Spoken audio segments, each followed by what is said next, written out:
হরে Krishna. ISKCON Sridham Mayapur Namhatta ভবন। এখানে বহু দূর দূরান্তর থেকে ভক্তবৃন্দ আসেন ভগবান শ্রী চৈতন্য মহাপ্রভুর মহাপ্রসাদ আস্বাদন করার জন্য।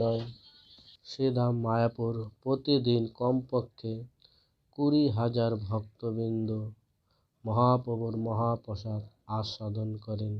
এখানে থাকার জন্য নামহট্ট ভবন, গীতা ভবন, গদা ভবন, অন্যান্য অনেক ভবন রয়েছেন। যারা এই চৈতন্য মহাপ্রভুর ধামে আসেন তারা খুবই ভাগ্যবান। সমস্ত মায়াবদ্ধ জীবী ভৌতিক জগতের শান্তি লাভের খুবই উদ্বিগ্ন, কিন্তু তারা শান্তি লাভের সূত্র জানে না। কলিহত জীবদের উদ্ধার করার জন্যই ভগবান শ্রী চৈতন্য মহাপ্রভুর আবির্ভাব হয়েছিলেন। কৃষ্ণ প্রেম এর আগে আর কাউকে দেওয়া হয়নি। এই ধন অতি গুপ্ত এবং এটি গোলক বৃন্দাবনের অমূল্য ধন।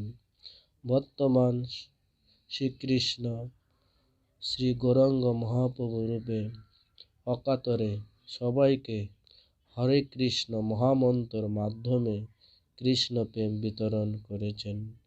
তিনি কখনোই উত্তম অধম পাত্র অপাত্র বিচার করেনি। তাই গৌর কৃষ্ণ হচ্ছেন মহাবদার নায়ক। এই শ্রীধাম মায়াপুরে ভগবান রাধা মাধব নৃসিংহদেব চৈতন্য মহাপ্রভুর অদ্ভুত মন্দির তৈরি হচ্ছেন। এখানে ভগবান চৈতন্য মহাপ্রভুর নিত্য সেবা পূজা হয়। এখানে প্রতিদিন বহু দূর দূরান্তর থেকে হাজার হাজার ভক্তবৃন্দ আসেন ভগবানকে দর্শন করতে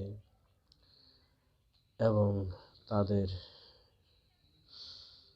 আনন্দ